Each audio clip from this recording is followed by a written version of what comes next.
بسم اللہ الرحمن الرحیم۔ السلام علیکم۔ آؤ میں تمہیں سمجھاؤں کہ آسانیاں بانٹنا کسے کہتے ہیں۔ کبھی کسی اداس اور مایوس انسان کے کندھے پہ ہاتھ رکھ کر پیشانی پر کوئی شکن لائے بغیر 1 گھنٹہ اس کی لمبی اور بے مقصد بات سننا آسانی ہے۔ اپنی ضمانت پر کسی بیوہ کی جوان بیٹی کے رشتے کے لیے سنجیدگی سے تگ و دو کرنا آسانی ہے۔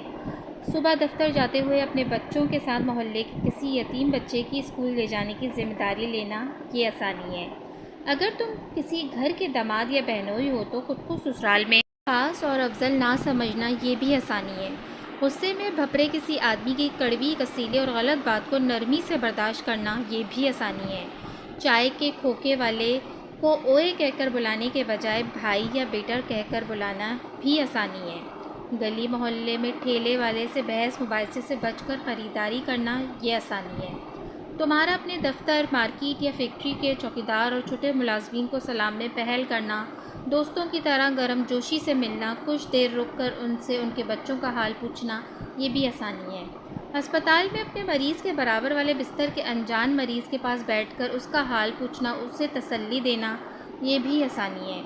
ٹریفک اشارے پر تمہاری گاڑی کے آگے کھڑے شخص کو ہارن نہ دینا جس کی موٹر سائیکل بند ہو گئی ہو سمجھو تو یہ بھی آسانی ہے۔ تو آئیے گھر سے آسانیاں بانٹنے کا آغاز کرتے ہیں۔ آج واپس جا کر باہر دروازے کی گھنٹی صرف 1 مرتبہ دے کر دروازہ کھلنے تک کا انتظار کرنا۔ آج سے باپ کی ڈانٹ ایسے سننا جیسے موبائل پر گانے سنتے ہو۔ آج سے ماں کے پہلے آواز پر جہاں کہیں ہو فوراً ان کے پہنچ جایا کرنا۔ اب انہیں تمہیں دوسری آواز دینے کی نوبت نہ آئے۔ بہن کی ضرورت اس کے تقاضا اور شکایت سے پہلے پوری کریا کرو۔ آئندہ سے بیوی کی غلطی پر سب کے سامنے اس کو ڈانٹ ڈپٹ مت کرنا۔ سالن اچھا نہ لگے تو دسترخوان پر حروف شکایت بلند نہ کرنا۔ کبھی کپڑے ٹھیک استری نہ ہو تو خود استری درست کر لینا۔ ایک بات یاد رکھیں، زندگی ہماری محتاج نہیں، ہم دوسروں کے محتاج ہیں۔ منزل کی فکر چھوڑو، اپنا اور دوسروں کا راستہ آسان بناؤ، انشاءاللہ تعالی منزل خود ہی مل جائے گی۔